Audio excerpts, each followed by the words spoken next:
মাকুম সমষ্টিত চুটালে চুটালে কংগ্ৰেছ কাৰ্যসূচীত উপস্থিত ভূপেন বৰা। কংগ্ৰেছ দলৰ বাগিচাই বাগিচাই কংগ্ৰেছ কাৰ্যসূচী পাছত বিজেপিক পৰাভূত কৰিবলৈ এইবাৰ চুটালে চুটালে কংগ্ৰেছ শীৰ্ষক কাৰ্যসূচী। ৰাজ্যত সমাগত পঞ্চায়ত নিৰ্বাচন শাসক বিৰোধী দুই পক্ষই বৰ্তমান নামি পৰা দেখা গৈছে নিৰ্বাচনী প্ৰচাৰত।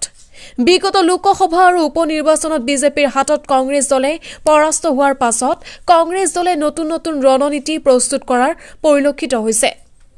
আগন্তুক পঞ্চায়ত নিৰ্বাচনত কংগ্ৰেছ দলে ৰাজ্যৰ প্ৰতিখন পঞ্চায়ত নিজৰ দখললৈ আনিবলৈ ব্যাপক প্ৰস্তুতি চলোৱা দেখা গৈছে।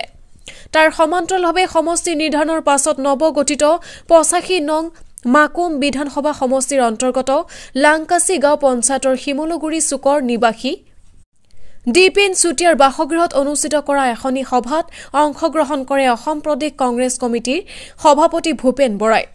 সভাপতিজন উপস্থিত হোৱাৰ লগে লগে বিহু আৰু ঝুমুৰ দলৰ যোগেদি উষ্ম আদৰণি জনোৱা হয়।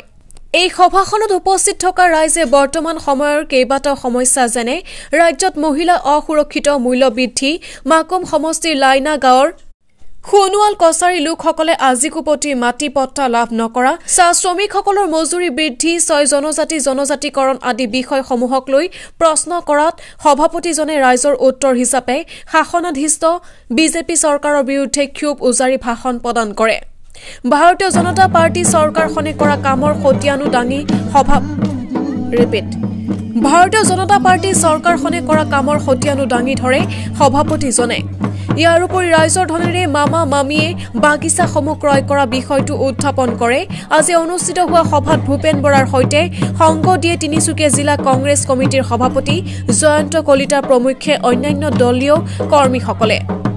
লগত জড়িত হৈ মোৰ মনত যিকেইটা প্ৰশ্ন খেলাই আছে, মই সেই প্ৰশ্নকেইটাৰ উত্তৰ সভাপতি মহোদয়ৰ পৰা বিতৰণে হওক বা অন্যান্য ৰাজনৈতিক যিসকল দল আছে বিভিন্ন পৰ্যায়ৰ, সেই দলবিলাকৰ পৰা আমাৰ যিটো ৬ জনগোষ্ঠী জনজাতিকৰণৰ ওপৰত মাত মাতি আছে, সেই ওপৰত যিহেতুকে আমি বিভিন্ন নিৰ্বাচনৰ সময়তে হওক বা বিভিন্ন ক্ষেত্ৰত যেতিয়া আমি জনসাধাৰণৰ মাজলৈ যাওঁ, আমি সেই প্ৰশ্নৰ উত্তৰ দিবলগীয়া পৰিস্থিতিৰ এটা সৃষ্টি হয়। গতিকে সেই বিষয়ত আজি মোদী চৰকাৰে এইটো টুপ হিচাপে লৈ বছৰে বছৰে চৰকাৰ গঠন কৰি আছে, কিন্তু ৬ জনজাতিকৰণৰ সম্পৰ্কত আজিলৈকে একো এটা সিদ্ধান্তত উপনীত হ'ব পৰা নাই।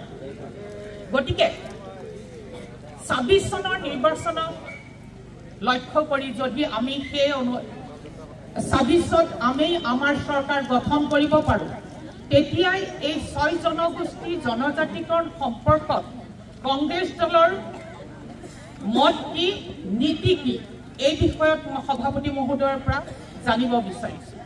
দ্বিতীয়তে, আজিৰ সমাজত সন্ধিয়া হোৱাৰ লগে লগে যিদৰে নাৰীৰ এটা স্বাধীনতা নাইকিয়া হৈ পৰিছে, বিভিন্ন অত্যাচাৰৰ বলি হৈছে, এই নাৰীৰ নিৰাপত্তা সম্পৰ্কত আমাৰ কংগ্ৰেছ দলে কেনেকুৱা ধৰণৰ সিদ্ধান্ত ল'ব পাৰে, তাক যদি কিছু সভাপতি মহোদয়ে আমাক জানিব দিয়ে, তেখেতৰ মতামত কি, আমাৰ দলৰ মতামত কি, সেই বিষয়ৰ ওপৰত এটা সিদ্ধান্ত লৈ ৰাইজক জনাবৰ বাবে, যাতে আমাৰ ভৱিষ্যতলৈ আমি জনসাধাৰণৰ মাজত সোমাবলৈ যাওঁতে আমি সেই নীতি, সেই কথা আমি যাতে স্পষ্টভাৱে জনাব পাৰোঁ, তাৰ বাবে মই সভাপতি মহোদয়ক চোতালে চোতালে কংগ্ৰেছ এইকাৰণেই কৰিছোঁ, ৰাইজৰ মনৰ কথা, ৰাইজে কি ভাবি আছে, এই অঞ্চলটোৰ ৰাইজৰ সমস্যা কি, ৰাইজে বিজেপিক লৈ কি ভাবে, কংগ্ৰেছক লৈ কি ভাবে, আহি থকা সময়ত ৰাইজৰ পৰিকল্পনা কেনেকুৱা, এই কথাখিনি বুজ ল'বলৈ আহিছোঁ। আৰু আপোনালোকেও দেখিছে যে ৰাইজে যিবিলাক কথা কৈছে, আমি সঁচাকৈ কল্পনা কৰা নাছিলোঁ যে মুকলি মঞ্চত মাইক্ৰফোন লৈ অসমৰ মানুহে চৰকাৰৰ সন্মুখত এনেকুৱা প্ৰশ্ন সুধিব বুলি। মোক সুধিছে বুলিতো নহয়, তেওঁলোকে মনৰ কথা কৈছে। ৬ জনগোষ্ঠী জনজাতিকৰণ কিয় নহ'ল, ৬ জনগোষ্ঠী জনজাতিকৰণ কিয় নহ'ল, এই প্ৰশ্নৰ উত্তৰ হিমন্ত বিশ্ব শৰ্মাই অসমৰ মানুহক দিব লাগিব। চাহ শ্ৰমিকৰ মজুৰি বৃদ্ধি, বিজেপিৰ কমিটমেণ্টটো কি হ'ল? আজি দাইধা কি কয় আপোনাৰ লাইনা গাঁও সোণোৱাল কছাৰী মানুহখিনিয়ে ৫০ বছৰ তাত বাসস্থান পাতি আছে, মাটি পটা নাই। আমাৰ ভাস্কৰ বৰুৱা বিধায়ক, নুৰুল হুদা বিধায়ক দুজন বিধায়কে বিধানসভাত প্ৰশ্ন উত্থাপন কৰিলে আমি কোৱাৰ পিছত চৰকাৰে ক'লে অতি শীঘ্ৰে মাটি পট্টা দিয়া হ'ব, আজিলৈকে নহ'ল। জাতি মাটি ভেটিৰ কথা কোৱা, খিলঞ্জীয়াক ভূমিপট্টা দিম বুলি কোৱা, চৰকাৰলৈ ৰাইজৰ এইবিলাক প্ৰশ্ন, আৰু এই প্ৰশ্ন হয় চৰকাৰে উত্তৰ দিব, নহয় চৰকাৰ বদলি কৰি পেলাই এই প্ৰশ্নৰ সমস্যাৰ সমাধান আমি কৰিম।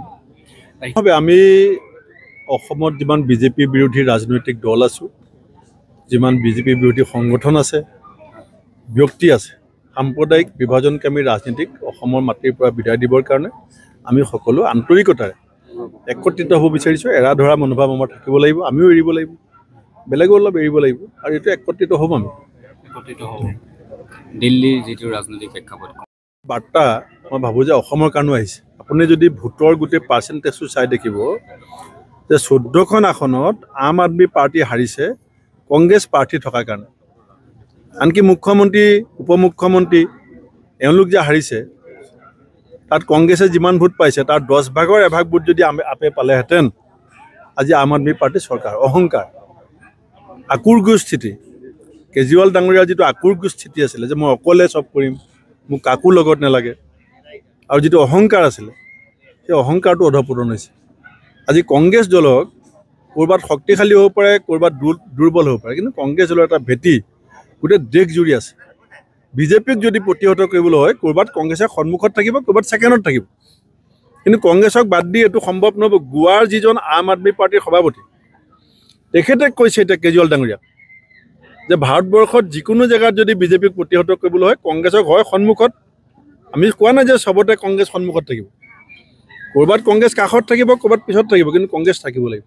কাৰণ এটা নেশ্যনেল অল্টাৰনেটিভ, বিজেপিৰ ৰাষ্ট্ৰীয় বিকল্প বা কংগ্ৰেছৰ ৰাষ্ট্ৰীয় বিকল্প, এই দুটা পাৰ্টি নেশ্যনেল।